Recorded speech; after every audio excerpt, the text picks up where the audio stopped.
আজকের গল্প গোয়ার স্বাধীনতা নিয়ে।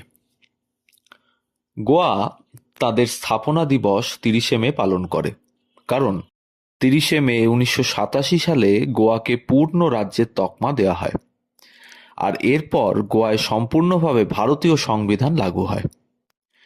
১৫১০-এর মার্চে আলফান্সো দ্য আলবুকার্ক এর নেতৃত্বে গোয়াতে আক্রমণ করে পর্তুগিজেরা। তখন গোয়ার কাছে কোনো সেনা না থাকায় পর্তুগিজরা খুব সহজেই গোয়া দখল করে নেয়। এরপর ভারতের ইউসুফ আদিল খাঁ গোয়া থেকে পর্তুগিজদের তাড়ানোর জন্য হামলা চালায়। এরপর পর্তুগিজরা গোয়া ছেড়ে পালায়, কিন্তু আবারও আলফান্সো দ্য আলবুকার্ক বড় সেনা নিয়ে গোয়াতে হামলা চালিয়ে সমুদ্র উপকূলবর্তী এলাকাগুলো দখল করে নেয়। পর্তুগিজরা একজন হিন্দুকে গোয়ার শাসক রূপে নিয়োজিত করে। এরপর গোয়া ভারতে পর্তুগিজ সাম্রাজ্যের রাজধানী রূপে স্বীকৃতি পায়।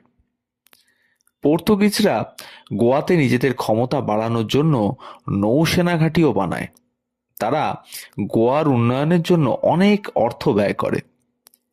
দেশ স্বাধীন হওয়ার পর ভারত সরকার যখন দেখল কথাবার্তার মাধ্যমে পর্তুগিজরা গোয়ার দখল ছাড়বে না, তখন ১৯৬১ সালে স্থলসেনা, বায়ুসেনা আর নৌসেনাকে যুদ্ধের জন্য প্রস্তুত থাকার নির্দেশ দেওয়া হয়। মেজর জেনারেল কেপি ক্যান্ডেথের ১৭ ইনফ্যান্ট্রি ডিভিশনের দায়িত্ব পান। ভারতীয় সেনার প্রস্তুতির পরেও পর্তুগিজদের ওপর কোনো প্রভাব পড়েনি। গোয়ায় হাওয়াই হামলা করার দায়িত্ব এয়ার ভাইস মার্শাল এরলিক পিন্টোর হাতে ছিল। ভারতীয় বায়ুসেনার কাছে সেই সময় ৬টি হান্টার স্কোয়াড্রন আর ৪টি ক্যানভেরা স্কোয়াড্রন ছিল। এরপর ৮ আর ৯ ডিসেম্বর বায়ুসেনা পর্তুগিজদের আস্তানায় হামলা করে। স্থলসেনা জমিতে আর নৌসেনা সামুদ্রিক পথে ঘেরাবন্দি করে। চারদিক থেকে ঘিরে যাওয়ার পর ১৯শে ডিসেম্বর ১৯৬১ সালে তৎকালীন পর্তুগিজ গভর্নর ম্যানু বাসেলো ডি সিলভা ভারতের সামনে সমর্পণ চুক্তিতে স্বাক্ষর করেন। এর সাথে সাথে গোয়া, দমন আর দিউ দ্বীপ থেকে পর্তুগিজদের ৪৫১ বছরের পুরনো উপনিবেশ শাসন খতম হয়ে যায়।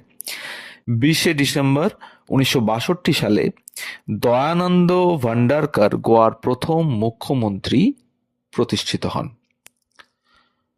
আমাদের গল্পগুলো যদি আপনাদের ভালো লেগে থাকে তাহলে অবশ্যই আমাদের চ্যানেলটিকে সাবস্ক্রাইব করুন, কমেন্টের মাধ্যমে জানান কীরকম লাগছে, বেল আইকনটি প্রেস করুন পরবর্তী ভিডিও পাওয়ার জন্য। সবাই ভালো থাকুন, ধন্যবাদ।